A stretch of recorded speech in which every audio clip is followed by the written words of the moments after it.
사랑하는 교우 여러분, 우리는 지난 10주 동안에 예수님께서 제자들에게 던지신 10가지 질문을 묵상하며 은혜를 나누어 왔습니다. 너희는 나를 누구라 하느냐? 내가 나를 믿느냐?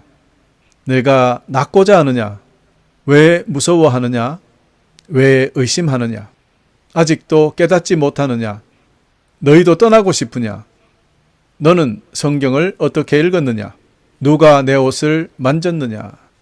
여러분, 그리고 오늘 드디어 이 시리즈 마지막 시간에 우리는 예수님께서 베드로에게 그리고 우리 각자에게 던지시는 가장 강렬한 질문 앞에 섭니다. 내가 나를 사랑하느냐? 2000년 전 갈릴리 호숫가에서 부활하신 예수님께서 절망 속에 있던 베드로에게 물으셨던 이 질문은 오늘 저와 여러분 우리 가슴 깊은 곳에 울려 퍼지는 질문입니다. 여러분, 연인들 사이에서도 너 나 사랑해? 라는 질문이 자주 오고 갑니다. 이 질문은 사랑의 진정성을 묻는 질문이지요. 너 날 사랑해? 근데 그 뒤에 또 다른 문장이 있어요. 너 날 사랑한다면서 어떻게 이럴 수 있어? 이런 것이 포함되어 있는 말이기도 하죠. 여러분, 그러나 예수님의 이 질문은 우리를 간절히 부르시는 콜링이다라는 것을 오늘 기억하시기를 바랍니다. 예수님의 이 질문은 단순한 감정 확인을 하고자 하는 것이 아닙니다. 이는 하나님의 본질, 인간의 존재의 목적, 그리고 하나님 나라의 비밀을 담은 거룩한 초대이기 때문입니다. 그래서 오늘 이 시간 왜 주님께서는 그토록 사랑을 강조하셨는지, 그리고 우리의 불완전한 사랑이 하나님의 완전한 사랑 안에서 어떻게 새롭게 변화되는지 깊이 묵상하며 우리의 삶이 주님의 그 사랑으로 다시 살아나는 축복을 경험하는 귀한 시간이 되기를 간절히 소망하면서 이제 말씀을 시작하겠습니다. 사랑하는 형제자매 여러분, 우리는 신앙의 위기 앞에서 얼마나 연약한 존재인지 종종 우리 스스로 확인할 수 있습니다. 예수님을 향해 그 누구보다도 뜨거운 사랑과 충성을 맹세했던 제자 베드로, 그는 주님과 함께라면 감옥에 갈 수도 있고 죽을 준비도 되어 있습니다 라고 호언장담했습니다. 하지만 현실은 달랐지요. 예수님께서 체포되신 그날 밤 베드로는 두려움에 사로잡혀 3번이나 주님을 모른다고 부인했습니다. 여기서 3번의 숫자는 완벽하게 부인했다는 뜻입니다. 그것도 사람들 앞에서 어린 여종의 질문에도 너무나도 쉽게 무너지고 말았던 것을 알 수 있습니다. 여러분, 이처럼 사탄의 시험은 거창하고 위협적인 모습만으로 다가오지는 않습니다. 베드로가 어린 여종의 말 한마디에 무너졌던 것처럼 우리 역시 작고 사소해 보이는 유혹과 두려움 앞에 쉽게 흔들릴 때가 많다는 것입니다. 마치 쉬워 보이는 시험 문제에 치명적인 함정이 숨어 있는 것처럼 말입니다. 그러나 부활하신 우리 주님께서는 절망에 빠져있는 그 베드로를 찾아오셨습니다. 할렐루야. 그리고 그 만남은 책망이나 심각한 꾸중이 아니라 사랑으로 회복시키시는 은혜의 자리였습니다. 그 감격적인 장면이 요한복음 21장 15절에서 17절에 기록되어 있습니다. 우리 함께 읽겠습니다. 그들이 식사를 다 마쳤을 때 예수님께서 시몬 베드로에게 말씀하셨습니다. 요한의 아들 시몬아, 내가 이 모든 사람들보다 나를 더 사랑하느냐? 베드로가 대답했습니다. 예, 주님. 제가 주님을 사랑한다는 것을 주님께서 아십니다. 예수님께서 말씀하셨습니다. 내 양을 먹여라. 다시 예수님께서 베드로에게 말씀하셨습니다. 요한의 아들 시몬아, 내가 나를 사랑하느냐? 베드로가 대답했습니다. 예, 주님. 제가 주님을 사랑하는 줄을 주님께서 아십니다. 예수님께서 말씀하셨습니다. 내 양을 돌보아라.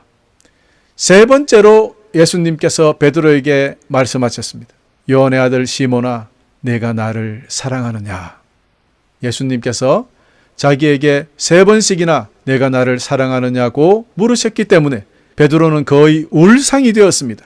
그리고는 예수님께 대답했습니다. 주님, 주님께서는 모든 것을 아십니다. 제가 주님을 사랑하는 것도 주님께서는 알고 계십니다. 예수님께서 베드로에게 말씀하셨습니다. 내 양을 먹여라. 할렐루야. 여러분, 여기서 주님이 자꾸 요한의 아들 시몬아라고 부르십니다. 시몬이란 뜻은 이리저리 흔들린다라는 이름입니다. 이름의 뜻이요. 주님께서는 베드로야 베드로야 하시다가 갑자기 시모나 하실 때는 쉽게 이야기해서 베드로가 사고 쳤을 때 꼭 주님은 시모나 하시더라고요. 이름이 시몬으로 불려지지 않기를 베드로라 날마다 불려지는 반석 같은 그런 여러분 되시기를 간절히 축원합니다. 여러분, 여기서 베드로가 예수님께로부터 3번이나 같은 질문을 받았습니다. 이거 여러분 결코 우연이 아닙니다. 우리 주님은 베드로의 실패를 들춰내려고 부끄럽게 만들려고 하는 것이 아니라 그 과거는 묻어버리고 완전한 회복과 새로운 사명을 주시려고 3번이나 물으셨던 거예요. 이 놀라운 장면을 두고 신학자 톰 라이트 목사님은 하나님의 은혜가 인간의 연약함을 따뜻하게 덮어주는 감격적인 순간이다라고 표현했습니다. 특히 주님의 질문 방식이 참 지혜롭습니다. 막 꾸중하는 대신에 내가 나를 사랑하느냐? 이런 질문으로 베드로의 마음 깊숙한 곳을 건드리셨던 것입니다. 여러분, 보통 우리 같으면 어떻겠어요? 너 뭐라 그랬어? 감옥도 같이 간다며? 뭐 같이 죽겠다고 했잖아. 그런데 네가 어떻게 그럴 수 있어? 그렇게 할 것 아닙니까? 근데 주님은 조용하게 네가 나를 사랑하느냐? 그렇습니다. 연인들 사이에서도 뭐 좀 잘못했을 때 서로 꾸중하고 막 이런 것보다는 정말 날 사랑해? 라는 이 질문이 더 깊은 울림을 주듯이 주님이 사랑이라는 질문으로 베드로를 회복시키셨습니다. 그래서 예수님과 이 베드로의 대화를 보면 참으로 놀라운 주님의 사랑과 지혜가 묻어나오는 것을 우리는 알 수 있죠. 예수님과 베드로 이 대화에는요, 특별히 2가지 단어가 나옵니다. 헬라어로요. 예수님의 첫 번째와 2번째 질문은 아가페 사랑을 이야기합니다. 즉 헌신적이고 조건이 없는 사랑, 그 사랑으로 네가 나를 사랑하느냐, 아가페 하느냐라고 물으신 거예요. 하지만 베드로는 대답을요, 필레오로 이야기합니다. 친구의 우정, 이런 사랑을 이야기하거든요. 그러니 주님은 아가페로 물으시고 베드로는 필레오로 대답하고 이렇게 됐던 거예요. 그런데 3번째 질문에서는 주님이 이제 베드로의 언어를 받아주시면서 필레오로 물으십니다. 베드로야, 너 나 필레오 하느냐? 그래, 친구로서 사랑은 하느냐? 이렇게 물으신 거예요. 그리고 베드로는 다시 주님, 제가 필레오 합니다 라고 고백을 하게 됩니다. 여러분, 여기서 예수님의 3번의 질문은 베드로의 3번 부인에 대한 용서와 회복으로 흔히 해석합니다. 물론 이것은 큰 연관성이 있어 보입니다. 그러나 저는 조금 다르게 생각해 보았습니다. 주님께서 첫 번째 질문은 창조주 하나님으로서 질문하신 것이라고 저는 생각하고요. 2번째 또 아가페로 물으실 때는 구세주, 구원자로서의 질문이셨고, 3번째 필레오로 물으셨을 때는 베드로의 가장 친한 친구로서 물으셨던 것이라고 저는 개인적으로 해석합니다. 이 대화는 우리에게 큰 위로를 줍니다. 베드로는 아가페 같은 완벽한 사랑을 주님께 드릴 수가 없었어요. 하지만 그는 있는 그대로, 자기 자신의 그 수준대로 자기의 연약한 사랑을 주님께 필레오로 고백을 드렸던 것입니다. 그리고 예수님은 그것을 다 아셨으니까 베드로의 아가페도 아닌 필레오의 고백을 들으시고도 기뻐하시고 그에게 사명을 맡기셨다는 것입니다. 성도 여러분, 이 사랑이 부족해도 괜찮아요. 주님께서 우리의 작은 고백을 주님은 이해하시고 받아주십니다. 중요한 것은 우리의 사랑이 크든 작든 주님을 향한 사랑이라면 진실해야 된다는 것입니다. 사람에 따라서 큰 사랑을 줄 수가 있어요. 또 작은 사랑을 할 수가 있지만 크든 작든 가짜면 어떡합니까? 진실한 사랑을 주님께 드리는 것이 더욱 중요하다는 것 오늘 여러분에게 선포합니다. 그리고 진실한 사랑은 행동으로 이어져야 한다는 것 기억해 둡시다. 사랑하는 성도 여러분, 왜 주님께서는 이토록 사랑을 강조하셨을까? 왜 예수님은 베드로에게 3번씩이나 너 나를 사랑하느냐 물으셨습니다. 이 질문은요, 우리의 신앙, 우리의 삶, 그리고 하나님의 마음과 직결된 근본적인 진리로 인도하기 때문입니다.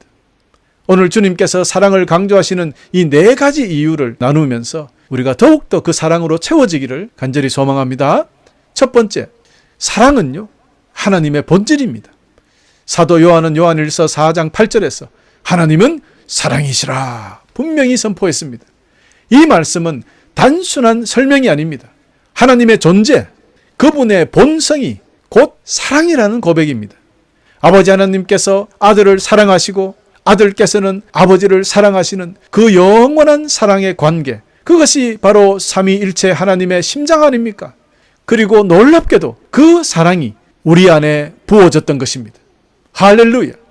그래서 베드로에게 나를 사랑하느냐 물으신 것도 바로 그 때문입니다. 그러니 그 질문은 단순히 베드로의 감정을 확인하고자 하는 것이 아니었다고 제가 말씀드렸던 것입니다. 이는 바로 베드로야, 너도 하나님의 사랑에 동참해야지. 내 사랑을 받아서 참 사랑으로 살아가면 안 되겠니? 라는 부르심이었어요. 사랑하는 성도 여러분, 우리는 하나님의 자녀이기 때문에 그분의 본성, 곧 사랑을 닮아가야 합니다. 우리의 삶이 사랑으로 물들 때 우리는 하나님의 형상을 드러내는 거룩한 성도들이 됩니다. 자, 우리들의 삶, 지금 예수 그리스도의 사랑, 하나님의 놀라운 사랑으로 빛나고 있습니까? 두 번째, 하나님의 사랑은 희생과 완전함입니다. 하나님이 세상을 이처럼 사랑하사 독생자를 주셨으니. 여러분, 이 말씀은 하나님의 사랑이 어떤 사랑인지 확실하게 보여주는 것입니다. 하나님은 말로만 사랑하지 않으셨어요. 독생자 예수님을 십자가에 내어주시기까지 그 사랑을 실천함으로 증명해 주셨던 것입니다. 예수님도 마찬가지입니다. 예수님은 이렇게 말씀하셨죠. 친구를 위하여 목숨을 버리는 것보다 더 큰 사랑은 없다. 그리고 주님은 십자가 위에서 스스로 우리 죄인들을 위하여 목숨을 주심으로써 친구를 사랑하는 그 증명을 보여주셨던 것입니다. 사도 바울은 이 사랑을 이렇게 요약했습니다. 사랑은 율법의 완성이다. 그렇습니다. 예수 그리스도의 십자가에 죽으신 그 놀라운 사랑은 모든 미완성된 율법을 완성시켜버립니다. 사랑이 최고입니다. 사랑보다 더 높은 어떤 가르침도 없는 것입니다. 그렇습니다, 성도 여러분. 예수님의 십자가는 하나님의 공의와 사랑이 만나는 자리였습니다. 그 사랑은 우리를 구원하고 우리를 온전케 하고 성령님을 통해서 우리 안에 부어지는 것입니다. 그래서 우리는 이 사랑으로 이웃을 섬기고 그리스도를 닮아 가야 하는 것입니다. 사랑하는 교우 여러분, 예수님의 희생적인 사랑을 생각할 때 우리도 누군가를 위해 희생하며 살아야 하지 않겠습니까? 세 번째로, 하나님의 사랑이야말로 깨어진 우리를 온전히 회복시키는 도구입니다.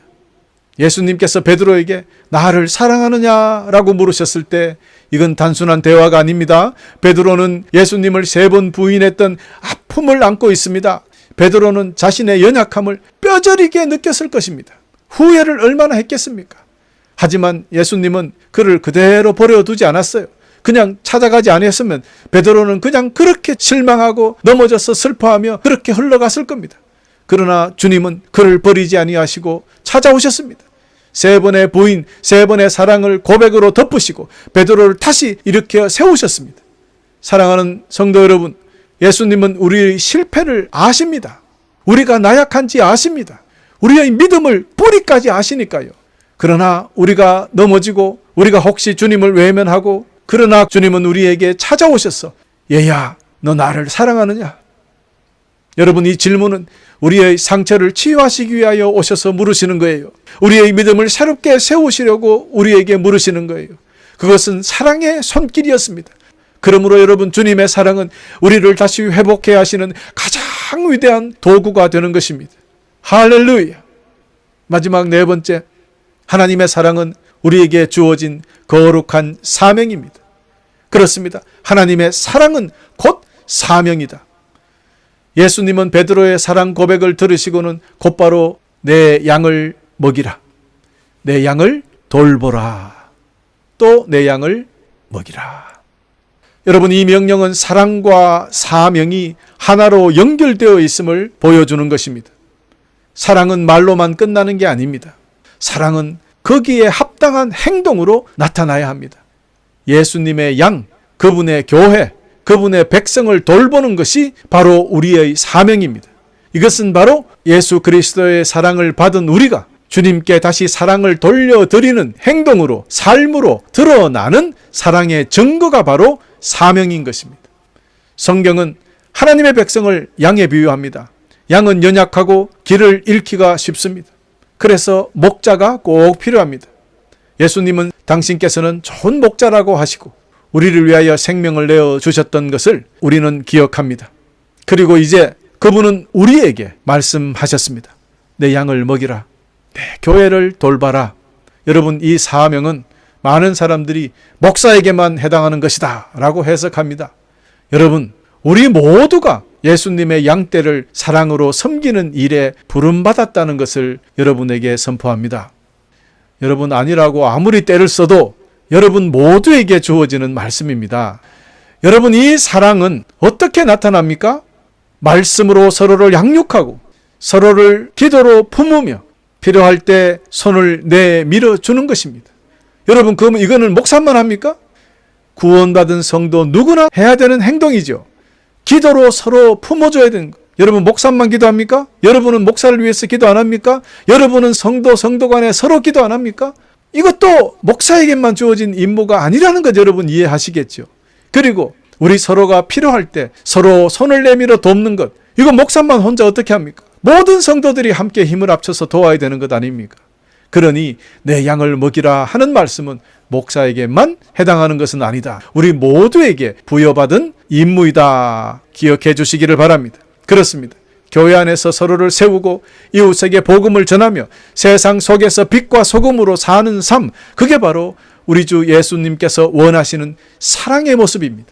우리가 예수님을 사랑한다면 그 사랑은 우리의 사랑에 실천하는 삶으로 드러나야 한다는 뜻 꼭 기억하시기를 바랍니다. 그래서 신학자 톰 라이트는 이렇게 말했어요. 사랑이야말로 하나님의 나라를 이 세상 가운데 구현하는 핵심 방식이다라고 했고, 루이스 펄코프 신학자는요, 하나님의 사랑은 우리를 당신의 거룩한 사역에 기꺼이 동참하게 하는 가장 강력한 동력이다라고 말했던 것입니다. 그래요, 주님의 사랑으로 회복된 베드로를 보십시오. 그는 주님의 사랑을 깊이 경험한 후에 두려움과 실패를 넘어서 초대교회의 반석이자 기둥이 되었습니다. 그리고 주님의 사랑을 경험한 수많은 초대교회 성도님들은 주님을 위하여 순교했잖아요. 주님께 그 사랑을 되갚은 거죠. 여러분, 이것이 바로 사랑을 삶으로 전했던 것입니다. 여러분, 우리도 지금 각자의 모습에서 저는 순교하고 있다고 생각하고 있습니다. 시간을 드리고 물질을 드리고 여러분의 삶과 여러 가지를 들여서 세상을 따라가지 아니하고 거룩을 쫓아가고 천국의 길, 십자가의 길을 가는 것, 이것이 바로 여러분 삶에서 얼마나 손해를 보는지 아십니까? 이 세상을 따라가면 돈도 벌 수 있고요, 더 좋은 것을 누릴 수 있지만 우리가 그것을 포기하더라도 주님의 길을 가고자 하는 그 많은 모습들이 삶의 순교입니다. 여러분, 이것이 바로 우리가 주님을 사랑한다는 증거를 삶으로 드러내는 방법이 되는 거예요. 여러분, 우리 역시 그리스도의 사랑을 값없이 받은 자들로서 더 이상 우리 자신만을 위해 살 수는 없지 않겠습니까? 사랑을 말로만 끝나는 게 아니라 행동으로 나타나야 한다고 수도 없이 제가 지금 말씀드리고 있습니다. 예수님의 양, 그분의 교회, 그분의 백성들을 돌보는 사랑의 행위가 예수 그리스도께서 주신 사명이다. 여러분 기억하시기를 바랍니다. 그러므로 지식이나 감정에 머무르지 말고 사랑을 삶으로 실천하는 저와 여러분 되시기를 간절히 소망합니다. 사랑하는 형제자매 여러분, 이제 지난 10주 동안 우리는 예수 그리스도의 10가지 질문에 따라서 묵상하며 우리의 삶을 돌아보았는데요. 그 모든 질문들이 사실은 사랑으로 귀결됩니다. 보세요. 너희는 나를 누구라 하느냐? 너 나 사랑해? 너 나 누구라고 생각해? 다 여러분 연결되어 사랑으로. 네가 나를 믿느냐? 이것도 사랑해야 믿죠. 너 나 사랑해? 같은 말이라고 저는 봐요. 아니, 날 사랑하는데 너 왜 무서워해? 이런 말씀이에요. 너 왜 의심하느냐? 너가 날 사랑한다면 왜 의심해? 여러분, 이거 어디서 많이 들어본 이야기 아닙니까? 너 아직도 깨닫지 못하느냐? 내가 너 사랑하는 거 아직도 깨닫지 못해? 여러분, 맞죠? 너 아직도 떠나고 싶으냐? 너는 날 사랑한다는데 왜 어떻게 떠나고 싶어? 이런 말이에요. 너는 성경을 얼마나 어떻게 읽었느냐? 이 질문도 마찬가지예요. 성경을 안 읽어? 그러면 너 어떻게 나를 사랑한다고 할 수 있겠어? 이 말이에요. 오늘 마지막으로 질문한 네가 나를 사랑하느냐? 결론적으로 사랑으로 결론을 맺었잖아요. 예수님께서 질문하신 이 모든 것들을 통해서 당신이 누구신지 드러내시고 우리를 제자의 길로 초대하신 핵심적인 단어가 바로 사랑이었다라는 것을 오늘 결론으로 내릴 수 있겠습니다. 사랑하는 성도 여러분, 왜 예수님은 사랑을 이렇게 강조하셨다 그랬습니까? 그 이유는 단 하나입니다. 사랑이 전부이기 때문입니다. 사랑의 율법의 완성이기 때문입니다. 예수님이 십자가를 지신 이유이기 때문입니다. 그 사랑 때문에 하나님은 우리를 포기하지 않으셨고, 그 사랑 때문에 외로운 짝사랑도 감당하셨습니다.